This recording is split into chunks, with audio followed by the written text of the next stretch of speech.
Deer aspirants, সকলকে অনেক স্বাগত আজকের ক্লাসে। আজকের আমাদের বাংলার যে পেডাগজি ক্লাস, সেখানে একটা টপিক আমরা আলোচনা করব, যেটা হচ্ছে ল্যাঙ্গুয়েজ স্কিলস। স্কিল মানে আমরা যেটা বুঝি যে দক্ষতা, ভাষার দক্ষতা। তো আমরা জানি যে ভাষার যে 4টি দক্ষতা রয়েছে, যেখানে আসে লিসেনিং অর্থাৎ শ্রবণ মানে শুনতে পাওয়া, কথা বলা স্পিকিং, আর পঠন এবং লিখন রিডিং এবং রাইটিং। এই 4টি দক্ষতা আছে, যে 4টির মাধ্যমে আমরা আমাদের আমাদের যে ভাষার একটা দক্ষতা রয়েছে সেটা আমরা দেখাই বা বলি। যাই হোক, সবসময় খেয়াল রাখতে হবে শ্রবণ, কানে শোনার মাধ্যমে আমরা কেউ কিছু বলছে সেটা আমরা শুনছি, আমরা তার কথাটা আমরা কি করছি, গ্রহণ করছি। শ্রুতি মাধ্যম, যেখান থেকে আমরা শব্দগুলো ধ্বনিগুলো শুনছি, তার অর্থ বুঝছি, এবং যার ফলে কি হচ্ছে, আমরা সেটা থেকে একটা আমাদের বোধ, বিষয়টা আমাদের ধারণাটা ক্লিয়ার হচ্ছে, আমাদের মধ্যে সেটা একটা বোধগম্যতা তৈরি করছে। এটা খুব জরুরি। আর এটা আমি পড়াতে গিয়ে বলছি যে আমি এর আগে একটা মেটেরিয়ালস অলরেডি দিয়েছি প্রত্যেককে যারা আজকে ক্লাস করছে, যে আমার পেড গ্রুপে, যেখানে আমি মেটেরিয়ালস দিয়েছি এই ভাষার দক্ষতা সমগ্র বাংলা পুরো সাবজেক্টটার উপরে, সেটা পেডাগজি হোক, সেটা গ্রামার হোক, সেটা বোধ পরীক্ষণ হোক, ইনক্লুডিং কিছু সেট। কিন্তু এগুলো হচ্ছে তার অ্যাডভান্স বেসিসে নোটস, এবং আমি ক্লাসে এবারে পড়াবো। আচ্ছা, এবার হলো যেটা আমি বলছি যে এটা আমাদের একটা বেসিক সেন্স। তাহলে আমরা শ্রবণের মাধ্যমে কি করলাম, শ্রবণের মাধ্যমে আমরা কোনো কিছু গ্রহণ করছি। এই জায়গা থেকে সব থেকে বেশি যেটা প্রশ্ন আসে যে আমাদের গ্রহণমূলক যে দক্ষতা সেগুলো কোনটা, আমাদের প্রকাশমূলক দক্ষতা কোনটা। এটা খুব জরুরি, খুব ইম্পর্টেন্ট একটা কোয়েশ্চেন, ঠিক আছে? তাহলে এখান থেকে আমরা দুটো প্রশ্ন অবশ্যই পাই। একটা হচ্ছে আমাদের বারবার আমরা সিটেটের কোয়েশ্চেনে দেখেছি, আমরা ওয়েস্ট বেঙ্গল টেটের কোয়েশ্চেনে দেখেছি যে গ্রহণমূলক দক্ষতা কোনগুলো আর প্রকাশমূলক দক্ষতা কোনগুলো। গ্রহণ মানে হচ্ছে সবসময় খেয়াল রাখতে হবে যে যার মাধ্যমে আমরা কিছু গ্রহণ করছি, আমরা শোনার মাধ্যমে গ্রহণ করছি। আর একটা হলো যে আমরা যখন বই পড়ি, সেই পড়ার মাধ্যমেও আমরা গ্রহণ করি। আর একটা হলো কথা বলা, যার মাধ্যমে আমরা কিছু প্রকাশ করছি। এই যে আমি কথা বলছি, আমার যে ভাষার যে ভঙ্গি, ভাষা, সেটাকে আমি প্রকাশ করছি, বলে প্রকাশ করছি। আমরা কোনো কিছু বলছি, বোঝাতে চাইছি কাউকে, সেটা আমরা বলে প্রকাশ করছি। স্বাভাবিকভাবেই সেটা স্পিকিং, সেটা হচ্ছে কথা বলা, সেটা প্রকাশ করতে হয়। অবশ্যই এটা মৌখিক হয়, যেটা আমাদের চিন্তাকে অনেকটা ধ্বনিতে রূপান্তর করে। আমরা চিন্তা ভাবনা যেগুলো আমরা চিন্তা করি সেগুলো আমরা বলি। ভাষার আরেকটা বিষয় হচ্ছে প্রকাশ করার মধ্যে দিয়ে আমরা আমাদের একটা যোগাযোগ তৈরি করি, কমিউনিকেশন করি। বলে না যে ভাষা হচ্ছে যোগাযোগের মাধ্যম, তো কমিউনিকেট করা, একে অপরের সঙ্গে আমাদের মনের ভাবটা আমরা প্রকাশ করি। এটা একটা গেল। তাহলে দুটো, তাহলে ভাষার দক্ষতা 4 প্রকার আমরা প্রথমেই পড়লাম। কি কি না, একটা হলো শোনা, একটা হচ্ছে কথা বলা, একটা হচ্ছে পঠন, যেটা হচ্ছে আমরা পড়ছি। আমি আগেই বলেছি এটা গ্রহণাত্মক। এই পঠনটা কেন দৃশ্য মাধ্যম বলেছে, যে যেহেতু আমরা কোনো বই দেখে পড়ছি, কোনো খবরের কাগজে পড়ছি, যেখানেই পড়ি না কেন, কিছু দেখে আমরা পড়ছি, যার ফলে আমাদের কি হচ্ছে, আমাদের যে শব্দগুলো, ধ্বনিগুলো, সেগুলো সম্পর্কে, অক্ষরগুলো, সেগুলো আমাদের চিনতে সাহায্য করে, এবং তার যে অর্থ সেগুলো আমাদের বুঝতে সাহায্য করে। আমরা কোনো কিছু তথ্য, কোনো কিছু পড়ার মধ্যে দিয়ে আমরা কোনো কিছু তথ্য যেগুলো আমরাকে গ্রহণ করি, ঠিক আছে? আর একটা বিষয় হলো লেখা। এই লেখাটা হলো আমরা কোনো কিছু প্রকাশ করছি। আমরা যে লিপি বা যে অক্ষরগুলো আমরা ব্যবহার করি, ভাষা হিসেবে সেগুলো আমরা প্রকাশ করছি, আমাদের চিন্তাটাকে আমরা বাইরে জানাচ্ছি, প্রকাশ করছি, একটা স্থায়ী ভাব প্রকাশ করতে সাহায্য করে লেখার মধ্য দিয়ে। ঠিক আছে, মানে আমরা লিখিত ভাবে কোনো কিছু জানাচ্ছি। তাহলে এই চারটে হলো আমাদের ভাষার দক্ষতা। তাহলে আমাদের ফার্স্ট কোয়েশ্চেন এখান থেকে যেটা হলো, এক, ভাষার দক্ষতা কোনগুলো, কি কি, আর হচ্ছে গ্রহণমূলক দক্ষতা কোনটা, প্রকাশমূলক দক্ষতা কোনটা, তাদের মাধ্যমগুলো কি কি, সেই যে শ্রবণ, তারপরে হচ্ছে কথন, তারপরে পঠন, তারপর লিখন, এই চারটের মধ্য দিয়ে আমরা কি করি সেইগুলো সম্পর্কে আমরা জানলাম। তো এবারে আমাদের নেক্সট যেটা হলো, সেটা হচ্ছে আমাদের শ্রবণ দক্ষতা। আমরা এগুলো নিয়ে অনেক ডিটেলসে আলোচনা করব, এক এক করে ওয়ান বাই ওয়ান আলোচনা করব। আজকে যতটা সম্ভব হচ্ছে আলোচনা করছি। শ্রবণ দক্ষতা, শ্রবণ হলো যে আমরা কানে কোনো কিছু শুনছি, কোথাও কোনো বক্তৃতা হচ্ছে আমরা টিভির মাধ্যমে শুনি, কোথাও আমরা অডিটোরিয়ামে বসে শুনি।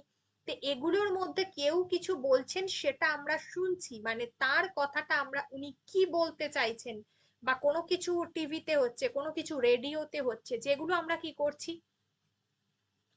তার যে দক্ষতা, অর্থাৎ সেটা আমরা, মানে এই যে শ্রবণের মাধ্যমে সেটা আমরা শুনে আমাদের মধ্যে কি হচ্ছে, আমরা শেখার চেষ্টা করছি, আমাদের কানে আসছে শব্দটা এবং আমাদেরকে মনোযোগ দিয়ে শুনতে হচ্ছে, তার অর্থটা আমরা বোঝার চেষ্টা করছি, সেটাই হলো আমাদের শ্রবণ দক্ষতা।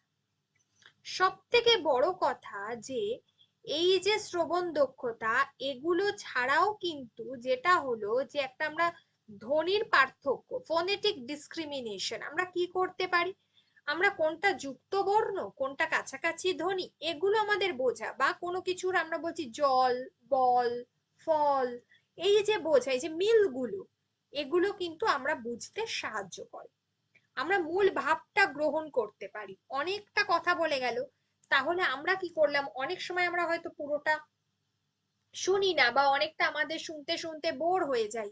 তো সেই ক্ষেত্রে আমরা কি করব, আমাদের যে মূল ভাবটা, মেন যে বিষয়টা কি বলতে চাইছে, যা জিস্ট, সেটা আমরা তার সার সংক্ষেপটা আমরা বুঝে নির্দিষ্ট যে তথ্য সেটা আমরা গ্রহণ করি। নাম্বার 3 পয়েন্টস, যেটা হচ্ছে 3 নম্বর পয়েন্ট, যেটা হচ্ছে আমাদের যে 3 নম্বর বিষয়টা আমাদের বুঝতে সাহায্য করে। ঠিক আছে, অর্থাৎ কি আমরা তার থেকে কিছু না কিছু আমরা জ্ঞান লাভ করি, কিছু না কিছু আমরা নিই, যেটা খুব জরুরি কোনো তথ্য আমরা নিলাম, ইনফরমেশন, যখন আমাদের কোনো ইনফরমেশন দেওয়া হয়, সাপোজ আমি বলছি একটা খুব এই মুহূর্তে খুব একটা আলোচিত বিষয়, যদি আমি বলি যে যে কোনো একটা স্কিম, ঠিক আছে, অনেক রাজ্য সরকারের স্কিম আছে, যে কোনো একটা স্কিম, তো সেই স্কিমটা কাদের জন্য, কারা পাবেন, কত টাকা পাবেন, কিভাবে আবেদন করবেন, এই প্রশ্নগুলো কিন্তু উঠে আসে। তো সেই জায়গায় দাঁড়িয়ে সেটাই আমি বলছি, তার থেকে নির্দিষ্ট তথ্যটা গ্রহণ করাটাই হলো আমাদের কাজ। ঠিক আছে, মূল বিষয়টা কি। আরেকটা হচ্ছে ইনফিয়ারিং, যেটাকে আমরা বলছি যে বক্তার যে কণ্ঠস্বর, তার যে কথা বলার ধরন, কথা বলার ওঠা নামা, ঠিক আছে, এইগুলো অনেক সময় আমাদেরকে, মানে যিনি খুব সুন্দর করে কথা বলতে পারেন, তার কথাটা কিন্তু আমাদের খুব বেশি ভালো লাগে, এটা সব সময় ঠিক। ঠিক আছে, এটা আমাদের ভালো লাগে শুনতে। এবারে হচ্ছে নেক্সট যেটা আমি বলবো, যে এই যে আমরা শুনছি, এটা দুটো প্রসেসের মাধ্যমে আমরা শুনি। আমাদের প্রথমেই একটা বিষয় মাথার মধ্যে আসে, যখন আমরা কোনো একটু কঠিন শব্দ শুনি, তখন আমাদের মনে হয় আরে এই শব্দটা কি। এখানে হচ্ছে যেটা আমাদের পেডাগজিতে একটা ব্যাপার রয়েছে, যেটা হলো দুটো প্রসেস শ্রবণের ক্ষেত্রে, একটা বটম আপ প্রসেসিং, একটা হচ্ছে টপ ডাউন প্রসেসিং। অর্থাৎ আমাদের বটম আপ যে অ্যাপ্রোচটা রয়েছে, আমরা যখন কোনো কিছু প্রবলেম, আমরা যখন কোনো কিছু সমস্যা, যেটা আমাদের সমাধান দরকার, ঠিক আছে, আমাদেরকে কোনো একটা কি বলবো, একটা ডিসিশন, একটা আমাদেরকে একটা জায়গায় গিয়ে আমাদের একটা সিদ্ধান্ত নিতে হবে। তো সেখান থেকে আমরা কি করি, যখন আমাদের কোনো কিছু সিদ্ধান্ত নিতে হয়, তো তখন আমরা কি করি, আগে ছোট ছোট কাজ থেকে শুরু করি, যে একেবারে বড় কোনো সিদ্ধান্ত না নিয়ে দেখা যাক না যে ছোট কোনো কাজের মাধ্যমে সমস্যাটার সমাধান হয় কিনা। তো এইভাবে আমরা ছোট থেকে বড়তে গিয়ে পৌঁছই, এটাই হলো বটম আপ। ঠিক আছে, আমাদের বাড়িতে কোনো সমস্যা হয়েছে, আগে আমরা দেখি একটা ছোট্ট সমস্যা দিয়ে, আরে দেখি না জিনিসটা মিটছে কিনা। যদি মিটে যায় তো ভালো, তা নইলে তো আলটিমেট একটা ডিসিশনে গিয়ে পৌঁছতেই হবে। তো সেই ধ্বনি, তারপরে হচ্ছে শব্দ, তার থেকে আমরা শিখি হলো বাক্য, তারপর সম্পূর্ণ একটা অর্থ করতে পারি। নেক্সট ওয়ান হচ্ছে কি না, আমরা যে দুটো প্রসেস আমাদের যে শ্রবণের রয়েছে, একটা বটম আপ, একটা হচ্ছে টপ ডাউন। টপ ডাউনটা কি? এটা হচ্ছে আমাদের একটা বেসিক একটা ধারণা রয়েছে। এই যে টপ ডাউন যেটা, সেটা হচ্ছে আমাদের একটা বেসিক ধারণা রয়েছে। সেই যে বেসিক যে ধারণাটা রয়েছে, সেটাকে কাজে লাগিয়ে আমরা কি করছি, এক কথায় বলতে পারি যে সামগ্রিকভাবে আমরা কোনো একটা বড় কিছু ভাবছি। ঠিক আছে, সাপোজ আমি একটা উদাহরণ দিয়ে বলি, নইলে অনেকে বোঝা যায় না ঠিক। উদাহরণ বিষয়টা হচ্ছে যে অনেক সময় আমরা হয়তো ভাবছি যে কম্পিউটারের কোনো একটা কোর্স করব, ঠিক আছে। তো আমার আমার বেসিক নলেজটা রয়েছে, সেটাকে হয়তো কাজে লাগিয়ে আমি পরবর্তীকালে কোনো গ্রাফিক্সের একটা বড় কাজ করতে যাচ্ছি। তো সেটা হলে সেটা অনেকটা আমাদের সুবিধা হয়, আমাদের বুঝতে সুবিধা হয়। This is top down theory. ঠিক আছে, অর্থাৎ বড় থেকে এই যে একটা ছোট বিষয়টাতে যাওয়া, এক কথায় বলতে পারি। বা আরেকটা আমি বলতে পারি যে হতে পারে যে কোনো কিছুর বিষয়ে হয়তো একটা বড় একটা ছবি আছে, ঠিক আছে, সেটাকে যদি আমরা ছোট ছোট করে একটা ছবিটাকে মানে কেটে নিই, তারও সেখান থেকে কিন্তু একটা জায়গায় আমরা অর্থ করতে পারি বা পৌঁছতে পারি। আমি সাপোজ বলছি, ছোটদেরকে পড়ানো হচ্ছে, ঠিক আছে, সেখানে বডি পার্টস গুলো একটা ছবির মধ্যে দেওয়া আছে, বডি পার্টস। এবার সেই বডি পার্টসটাকে যদি আমরা ওটাকে ছোট করে নাকগুলো কেটে নিই, চোখ, কান এইভাবে কেটে নিই, তাহলে সেখান থেকেও কিন্তু আমরা একটা ধারণায় গিয়ে পৌঁছতে পারবো, আমরা ছোটদেরকে শেখাতে পারবো। This is top down processing. Okay, তাহলে এটা হলো। নেক্সট হচ্ছে যেটা আমরা কথা বলি, অর্থাৎ আমাদের যেটা কথন দক্ষতা, একটা আমরা কথা বলছি, আমরা আমাদের মনের ভাব প্রকাশ করছি, কিন্তু মৌখিক ভাবে প্রকাশ করছি। শিশুও তেমনি তার নিজের মনের ভাব প্রকাশ করছে। এক্ষেত্রে কি হয়, কথা বলার ক্ষেত্রে আমাদের প্রথমেই যেটা হয়, আমাদের উচ্চারণটা স্পষ্ট হয়। এবার বিষয়টা হচ্ছে, একটা শিশু যখন একদম প্রথমে কথা বলে, আমরা যদি আমাদের ছোটবেলাটা একটু ভাবি, তাহলে তাহলে কি আমরা সব সময় আমাদের স্পষ্ট উচ্চারণ আমরা করতে পারতাম? তাহলে সঠিক উচ্চারণ, কথা বলতে গেলে যেটা হয়, সঠিক উচ্চারণ হয়। আমাদের উচ্চারণ শুধু নয়, আমাদের যে বর্ণগুলো সঠিকভাবে আমরা প্রয়োগ করতে পারি, সাবলীলতা, ফ্লুয়েন্সি আসে, ধীরে ধীরে একটা গতি, আমরা একটু কতটা গতিতে কথা বলবো, সেই সাবলীল ভাবে আমরা নিজের ভাবটাকে প্রকাশ করতে পারি। আর সঠিক ব্যাকরণ জানি আমরা পরবর্তীকালে, তাহলেই তো আমরা কনস্ট্রাকশন করতে পারবো, বাক্যটাকে গঠন করতে পারবো, এবং কোথায় কোন ধরনের শব্দ প্রয়োগ করব, সেটাও কিন্তু আমরা এই কথা বলার মধ্যে দিয়েই শিখতে পারবো। অর্থাৎ একটা শব্দের অনেক ধরনের কিন্তু অর্থ হয়। তাহলে আমরা কোথায় কোন শব্দটা প্রয়োগ করব? পড়া, ঠিক আছে, আমি বই পড়ি, এটা একটা গেল। এবার আমি যদি বলি আমি বই পড়া, ঠিক আছে, তাহলে কি হবে? বিষয়টা তো একই, কিন্তু পড়ি, পড়ব, কখন আমরা কোথায় কোন শব্দটার প্রয়োগ করব, সেটা কিন্তু দরকার, এবং সেটা কিন্তু কথা বলার মধ্যে দিয়েই আসে। প্রসঙ্গ এবং কোথায় কোনটা ব্যবহার করব, অনুশীলন একটা ম্যাটার করে। যে আমরা কোনো কিছু যদি একদিন করি, আমরা কোনো দিন শিখবো না। আমরা ধীরে ধীরে যদি সেটা দিনের পর দিন করি, তাহলে কিন্তু আমরা আমাদের বাস্তব জীবনের অভিজ্ঞতা থেকে যদি আমরা সেই কাজগুলো এভরিডে করতে থাকি, তাহলে কিন্তু আমাদের ধীরে ধীরে আমাদের জ্ঞানের পরিধি বাড়বে, আমরা প্রত্যেকদিন নতুন নতুন কিছু জ্ঞান সঞ্চয় করতে পারবো, এগুলো দরকার। এবং ছবি দেখে গল্প বলা, একদমই শিশুদেরকে ছবি দেখে যদি পড়ানো যায় সেটা অনেক বেশি তাদের একটা আগ্রহ তৈরি হয়, অনেক বেশি তাদের মধ্যে ইন্টারেস্ট গ্রো করে। তথ্য দেওয়া, ঠিক আছে, অর্থাৎ যদি একটা পড়া একজন না পড়ে দেখা যায় যে 4-5 জনের মধ্যে দিয়ে যদি পড়ানো যায়, যদি 4-5 জন প্রশ্ন তোলে, তাহলে সেখান থেকে অনেক কিছু জানতে পারা যায়। একটা বিষয়কে নিয়ে যদি 4-5 জন পড়লো এবং তারা একের পর এক যদি প্রশ্ন তোলে, তাহলে কিন্তু সেই ক্ষেত্রে দেখা যাবে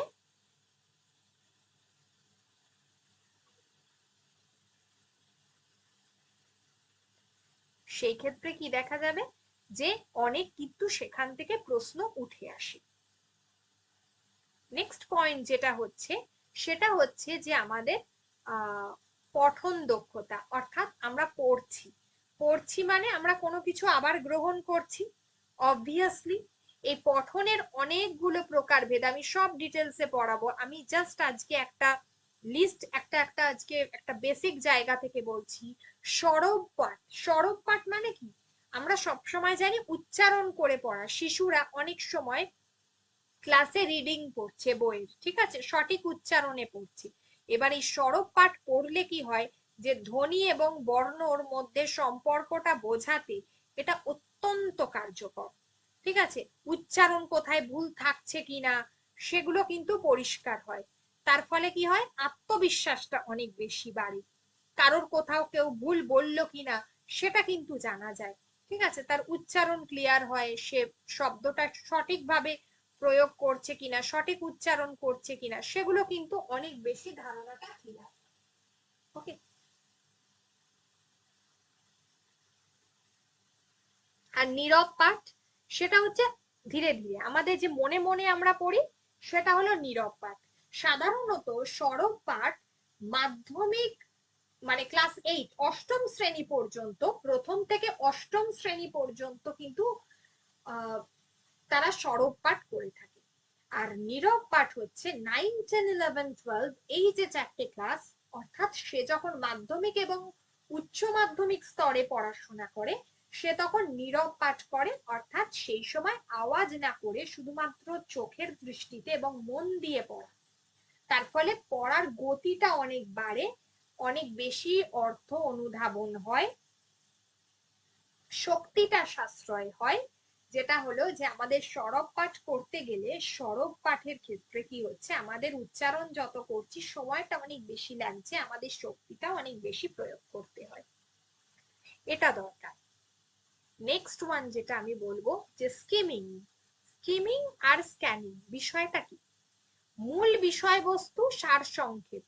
আমরা সংবাদ পড়ছি, সকালবেলা বেরোচ্ছি বাড়ির থেকে, দেখছি যে আমাদের তখন অত খুঁটিয়ে পড়ার কথা নয়, তো আমরা পড়তে সময় পাই না, শুধুমাত্র হেডলাইনটা চোখে দেখে চলে যাই পুরো কাগজে, সেটা হলো স্কিমিং। আর যখন আমরা খুব দ্রুত তথ্য খোঁজার জন্য দ্রুত পড়ছি, ফোন নাম্বার যখন আমরা অন ডিটেলসে পড়ছি, ঠিক আছে, ভেতর থেকে, সেইটা হলো আমাদের স্ক্যানিং। এটা কিন্তু খুবই গুরুত্বপূর্ণ। তাহলে স্কিমিং কথাটার কি অর্থ?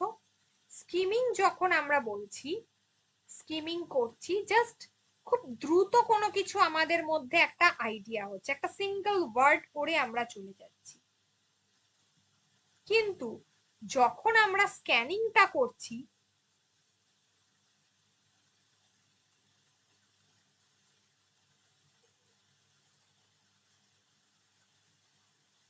স্ক্যানিং এর ক্ষেত্রে কি হচ্ছে, আমরা অনেক কিছু ডেটা পাচ্ছি, ঠিক আছে, তথ্য পাচ্ছি। দ্রুত কোনো তথ্য আমরা যখন খোঁজার জন্য পড়ি, এছাড়া অনেক ডিটেলসে যখন আমরা কোনো কিছু পড়ছি, সেটা হচ্ছে আমাদের কাছে বিস্তারিত ভাবে, ঠিক আছে, এই যে বিস্তারিত ভাবে পড়া, যেটা হচ্ছে কিন্তু খুঁটিয়ে,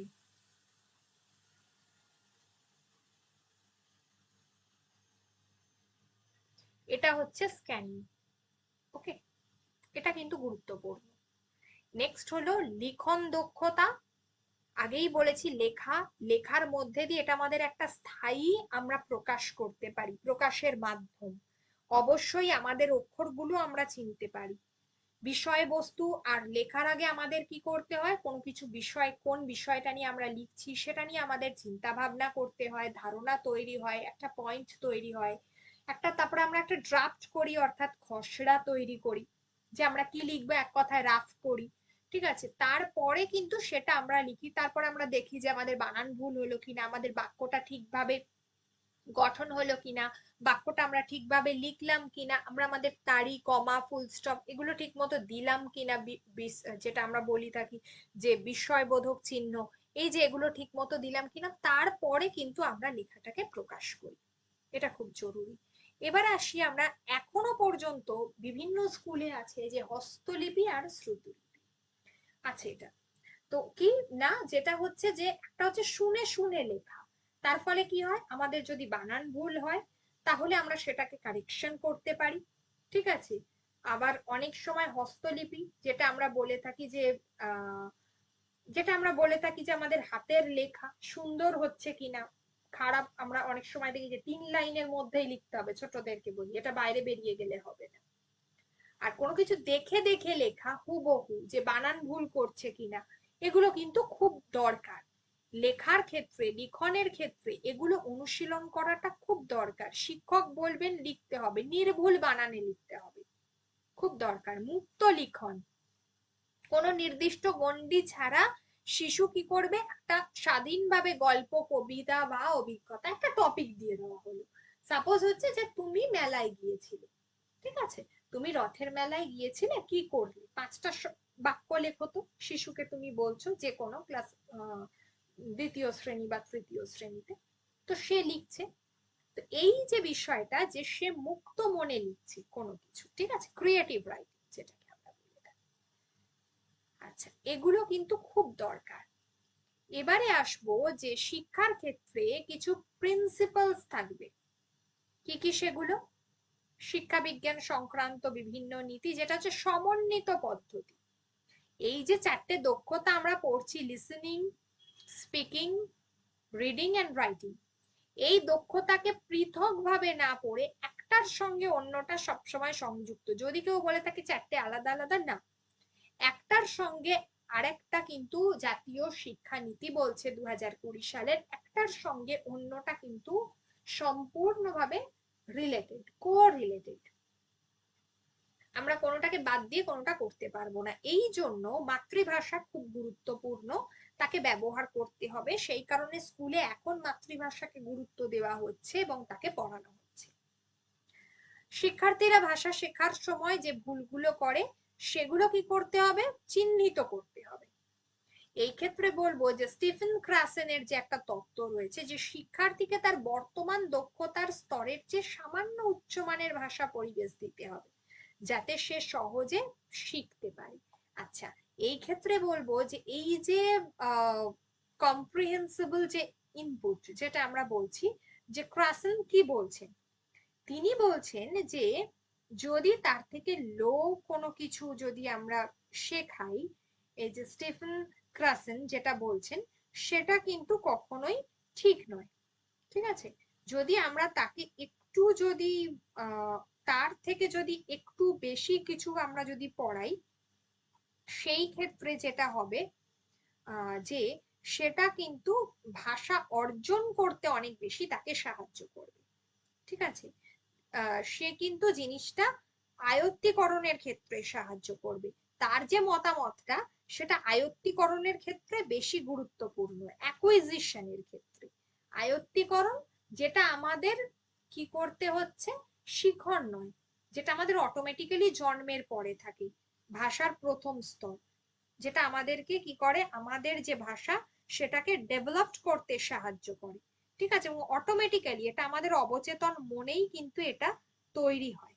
ঠিক আছে, এবং সেটাই ক্রাসেনও কিন্তু সেটাই বলেছেন, একটু উচ্চমানের ভাষা, তা বলে খুব উচ্চমান নয়, একটু উচ্চমানের ভাষা দিতে হবে, এটা কিন্তু তাকে শিখতে আরো বেশি সাহায্য করবে। এই প্রশ্নগুলো কিন্তু আমি দিয়েছি, এগুলো সবাইকে দেখতে হবে, প্রশ্নগুলো খুবই গুরুত্বপূর্ণ। যে শিক্ষায় ভাষা অর্জনের ক্ষেত্রে কোনটা সঠিক ক্রম, কোনটা ক্রম মানে ক্রম তালিকা অনুযায়ী। তো প্রথমে আমরা জানি শ্রবণ, তারপরে হচ্ছে কথন, তারপরে পঠন, তারপর লিখন। ঠিক আছে, তো এই জায়গাগুলো কিন্তু দরকার। প্রত্যেকটারই এখানে আনসার করা আছে। কোনটাকে আমি আগেই বলেছিলাম যে গ্রহণ দক্ষতা কোনটাকে বলবো। অবশ্যই গ্রহণ আমরা করতে পারি যে কেউ কিছু বলছে, যেটা আমরা শ্রবণের মাধ্যমে এবং পঠনের মাধ্যমে। ঠিক আছে, প্রত্যেকটার ব্যাখ্যাও আছে, এগুলো নিয়ে আমরা আবার আলোচনা করব। যে শিরোনাম, শুধুমাত্র শিরোনামটা আমরা করছি, আমরা কিন্তু সেটাকে কি করছি, স্কিমিং করছি। ঠিক আছে, মূল বিষয়টা আমাদের অত দ্রুত পড়ার আমাদের কি বলবো সময় নেই, আমরা কোনো রকমে জাস্ট হেডলাইনটা দেখে চলে যাচ্ছি। This is skimming. প্রাথমিক স্তরের শিক্ষার্থীদের উচ্চারণ এবং স্বরাঘাতের ত্রুটি সংশোধন করার জন্য নিচের কোনটি সবচেয়ে কার্যকর? কোনটা? অবশ্যই সরব পাঠ। সরব পাঠটা খুব জরুরি, কারণ সেটা আমাদের উচ্চারণ করতে সাহায্য করে। আচ্ছা, এখানে যেটা পেডাগজিতে আসবে এবং এরপর আমি অনেক অনেক আলোচনা করব এগুলো নিয়ে, যেটা হচ্ছে যে অডিও ক্লিপ, মানে আমাদের বাস্তবে আমাদের কি কি হচ্ছে সেটার উপর বেস করে আমাদের কোয়েশ্চেন। ঠিক আছে, আমরা যেটাকে আমরা বলে থাকি আমাদের বাস্তব জীবনে আমরা যা যা দেখছি। শিক্ষক শ্রেণীকক্ষে শিক্ষার্থীদের একটা অডিও ক্লিপ শোনালেন এবং নির্দিষ্ট কিছু তথ্যের উত্তর দিতে বললেন। এটি কোন ধরনের শ্রবণের উদাহরণ? কিছু তথ্যের সময়, স্থান, তারিখ উত্তর দিতে বললেন, কি হবে? এক্সটেন্সিভ, সেটা কি নিবিড়, ইন্টেন্সিভ, নাকি সেটা ব্যাকগ্রাউন্ড, নাকি হচ্ছে সেটা নিষ্ক্রিয়? অবশ্যই নিবিড়, ইন্টেন্সিভ, যার সুনির্দিষ্ট তথ্য সংগ্রহের জন্য যখন আমাদের মনোযোগ দিয়ে কোনো কিছু শুনতে হয় সেটাকে আমরা বলে থাকি ইন্টেন্সিভ লিসেনিং। ঠিক আছে, সুনির্দিষ্ট তথ্যের জন্য আমরা যখন কোনো কিছু আমরা শিখি সেটাকে আমরা বলে থাকি ইন্টেন্সিভ, নিবিড়। ঠিক আছে, এগুলো আসছি আমি আবারও বলছি পুরো ডিটেলটা। আচ্ছা, এবার বলছে যে জোড়ায় কাজ চলাকালীন একজন শিক্ষার্থী তার সঙ্গীকে কিছু প্রশ্ন করছে, তাহলে সেটা হচ্ছে তথ্য ঘাটতিমূলক কাজ, তার মধ্যে তথ্যের কি আছে, একটা গ্যাপ তৈরি হয়েছে, তো সেটাই হলো তথ্য ঘাটতিমূলক কাজ। ওকে, বটম আপ, এটা আমি আগেই বলেছি যে বটম আপ আর একটা হচ্ছে, বটম আপে কি হবে না, আমাদের স্কিমা দিয়ে তো হবে না, বটম আপে আমাদের ছোট থেকে বর্ণ এবং ধ্বনি থেকে শিখতে হবে, তাই না? একদম ক্ষুদ্রতম থেকে একক থেকে বৃহত্তর জায়গায় পৌঁছানো। আচ্ছা, নেক্সট কোয়েশ্চেন হচ্ছে যে শিক্ষক শ্রেণীকক্ষে শ্রুতলিপি নিচ্ছেন। এই কোয়েশ্চেন গুলো কিন্তু আমি আবারও ডিসকাস করব, এমনটা নয় কিন্তু যেগুলো এগুলো ডিসকাস করব না, ফার্দার আমি আরো ডিটেলে বলবো। শিক্ষক শ্রেণীকক্ষে শ্রুতলিপি নিচ্ছেন, এটি মূলত শিক্ষার্থীদের কি করবে? এটা শিক্ষার্থীদের তার শ্রবণে যেমন কাজে দিচ্ছে, তার লিখনের ক্ষেত্রেও কাজে দিচ্ছে। সে ভালো করে শুনছে কিনা, সে যদি ভালো করে শোনে তাহলেই সে লিখতে পারবে, এবং লিখতে হবে তাকে একেবারে নির্ভুল ভাবে, যাতে কোনো বানান না ভুল হয়। ঠিক আছে, তাই ক্ষেত্রে দুটোই খুব গুরুত্বপূর্ণ।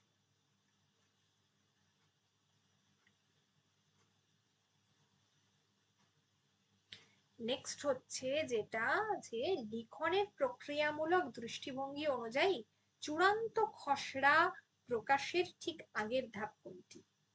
ব্রেনস্টর্মিং বা মানস মন্থন? আমি যেটা বলবো যে এই ক্ষেত্রে এই যে প্রশ্নগুলো আছে, শুধুমাত্র একদিন আমি প্রশ্নগুলো নিয়ে ডিসকাস করব, এবং সেখানে প্রত্যেকটা যে যে চারটে অপশন রয়েছে সেগুলোকে নিয়ে ডিসকাস করব। সেটা অবশ্য ধীরে ধীরে পরে, আগে পড়িয়ে নেব তারপরে মূল বিষয়টা।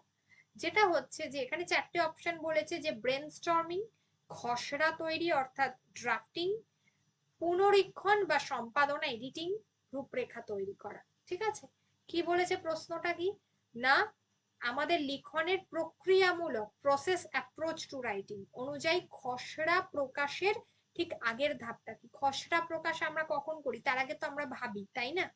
তো সেক্ষেত্রে আমরা কি করব, একটা পুনরীক্ষণ, একটা সম্পাদনা করব লিখনের যে ধাপগুলো, প্রি রাইটিং যেটা হচ্ছে। আচ্ছা, এখানে কি বলেছে, আগের কথা বলেছে, তাই না? আহ খসড়া তৈরির, আচ্ছা খসড়া প্রকাশের আগের ধাপ, খসড়া প্রকাশের আগে আমরা কিন্তু ভাববো, ঠিক আছে? এটা এ উত্তর হবে, এটা একটু দেখে নেবে, এটা কিন্তু এ উত্তর হবে, ফার্স্টে হচ্ছে এ উত্তর হবে এটা,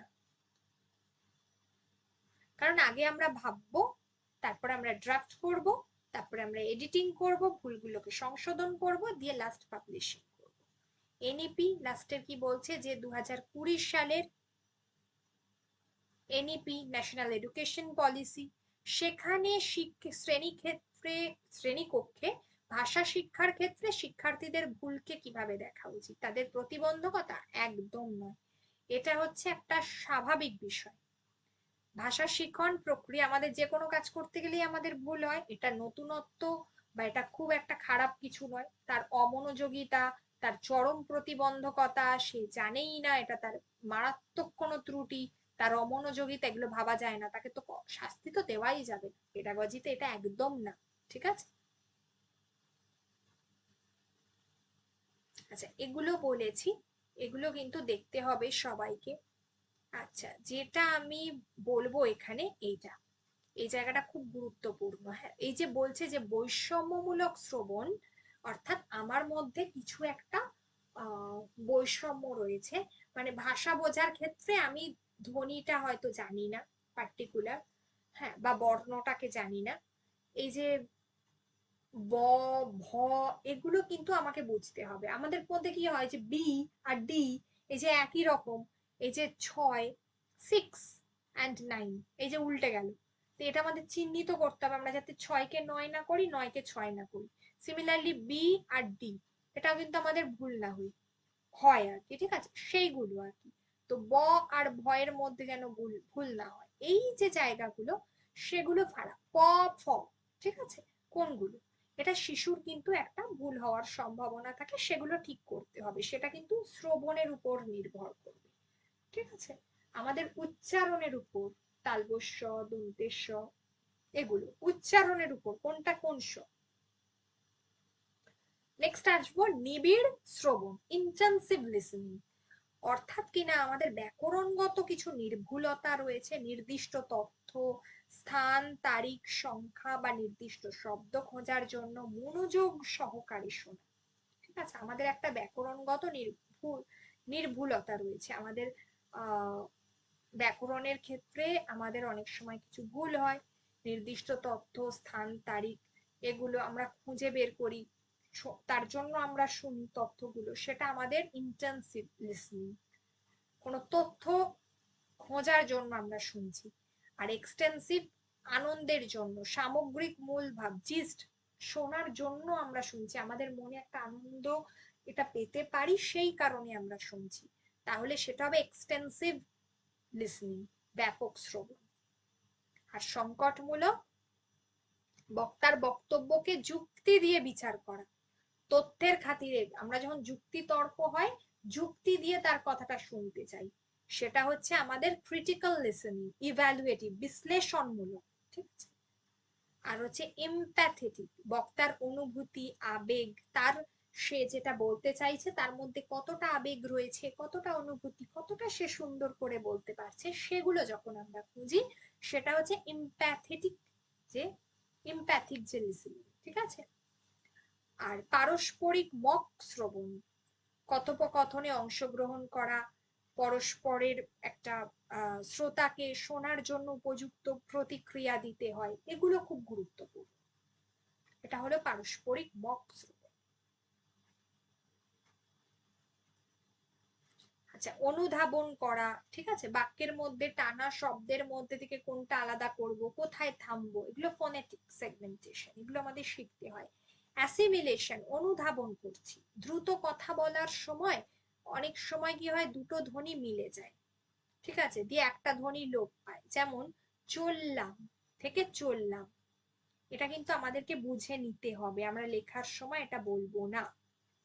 এই যে বিষয়গুলো, কণ্ঠস্বরের ওঠানামা দেখে আমরা বুঝতে পারি যে কে প্রশ্ন করছে, কে খুব রিকোয়েস্ট করছে, কেউ আদেশ করছে, কেউ অনুরোধ করছে, কেউ বা ব্যঙ্গ করছে, সেটা তার কথা বলার মধ্যে দিয়ে কিন্তু আমরা বুঝতে পারি।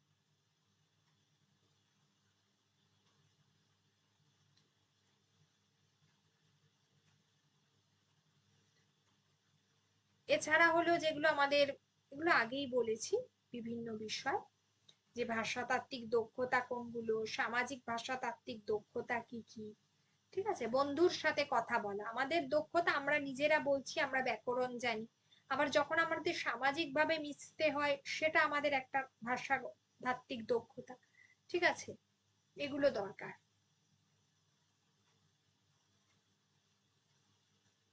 কথা বলার সময় অনেক সময় শব্দ ভুলে গেলে বা ভাষা আটকে গেলে বিকল্প শব্দ, বিভিন্ন অঙ্গভঙ্গি ব্যবহার করে যোগাযোগ বজায় রাখা, এইগুলো দরকার।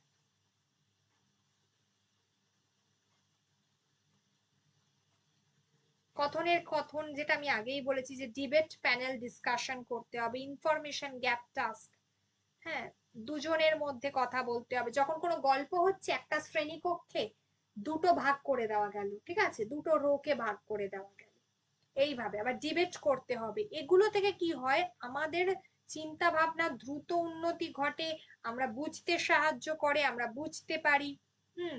আর আমরা বাস্তবের ক্ষেত্রে আমরা দেখেছি আমাদের মনের মধ্যে অনেকগুলো প্রশ্ন জাগে, যেগুলোর ক্ষেত্রে আমাদের হয়তো তখন আমাদের চিন্তা শক্তি অনেক বেশি আরো দৃঢ় হয়।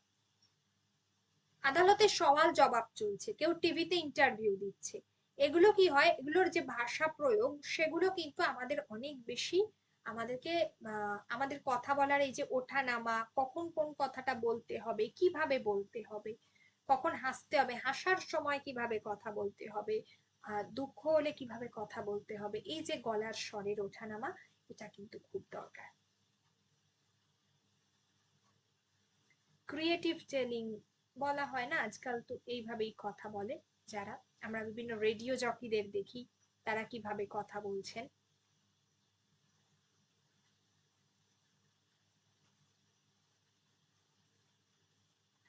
স্টিফেন ক্রাসেনের কথা আমি বলেছি।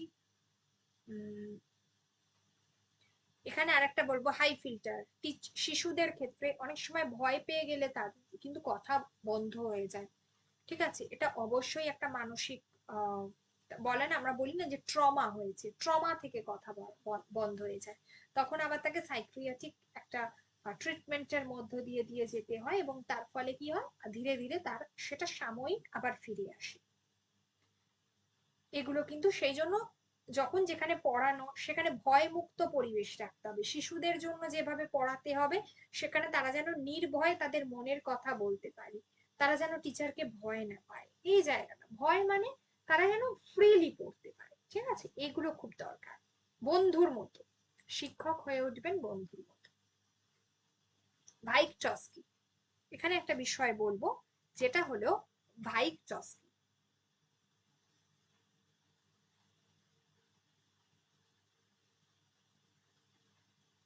প্রাইভেট স্পিচ কি, যখন শিশু নিজে নিজে কোনো কাজ করার সময় উচ্চ স্বরে কথা বলে, তার চিন্তা কথন দক্ষতাকে নিয়ন্ত্রণ করতে সাহায্য করে।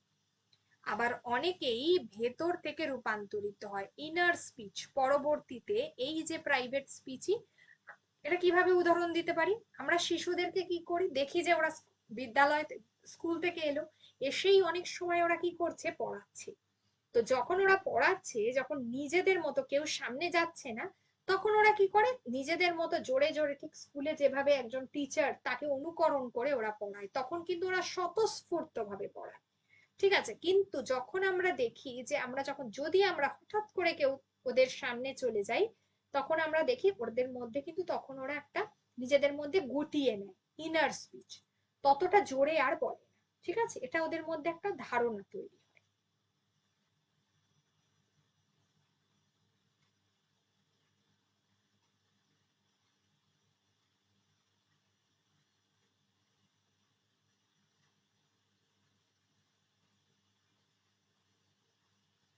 তাহলে এইগুলো ভালো করে পড়তে হবে সবাইকে।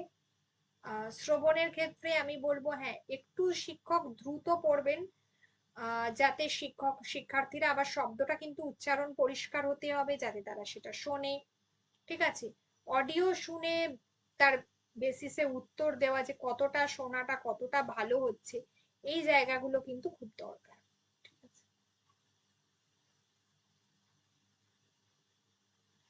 মোটামুটি এগুলো আমি সবগুলোই বলেছি,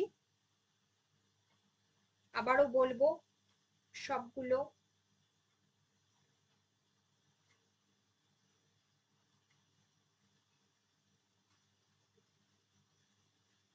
শিশু যখন প্রথম লেখে তখন তারা কি করে, হাঁচি কাটে মানে দাগ কাটে, বিভিন্ন দাগ কেটে তাদেরকে পড়ানো হয়, ঠিক আছে।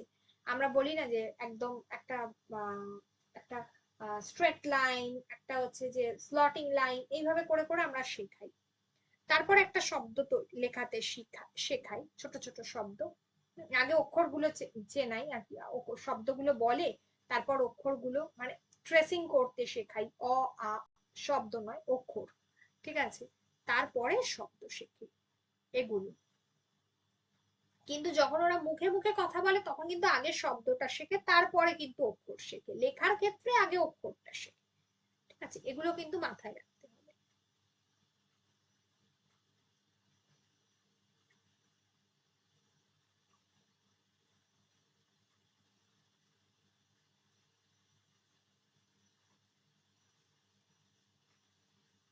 শিশু যদি কখনো কিছু ভুল করে, অবশ্যই তাকে কিন্তু বলা যাবে না। শিশু সারা বছরের বিভিন্ন সময় লেখা, খসড়া, সংশোধন ও চূড়ান্ত রূপ একটা ফাইলে সংগ্রহ করে তাকে ধারাবাহিকভাবে মূল্যায়ন করতে হবে, ঠিক আছে। তাকে কিন্তু বলা যাবে না সেগুলো। ক্লোজ টেস্ট আমরা বলি না যে একটা নির্দিষ্ট অংশ আমাদের, যেটা ক্লোজ টেস্ট বলা হয়, যেটা আমাদের বোধ পরীক্ষণ কম্প্রিহেনশন, তার থেকে প্রশ্ন করা যে সে সেটা সামগ্রিকভাবে বুঝতে পেরেছে কি। শিশু যদি কোনো কিছু উচ্চারণ ভুল করে, সেক্ষেত্রে তাকে ওই রেকর্ডিং করে রাখা, ঠিক আছে। লিঙ্গাফোন পদ্ধতি, যেটাকে আমি পড়াবো পরে, আছে তোমাদের নোটস, মেন নোটসে লেখা আছে লিঙ্গাফোন পদ্ধতি। যে কোনো কিছু একটা পড়ানো হচ্ছে, শিশু শব্দের উচ্চারণটা ঠিক মতো করতে পারছে না, তাহলে ওটাকে বারবার একজন টিচারকে রেকর্ডিং করে দিতে হবে। সে রেকর্ডিংটা শুনে শুনে তার উচ্চারণটা কিন্তু সে ক্লিয়ার করবে, পরিষ্কার করবে।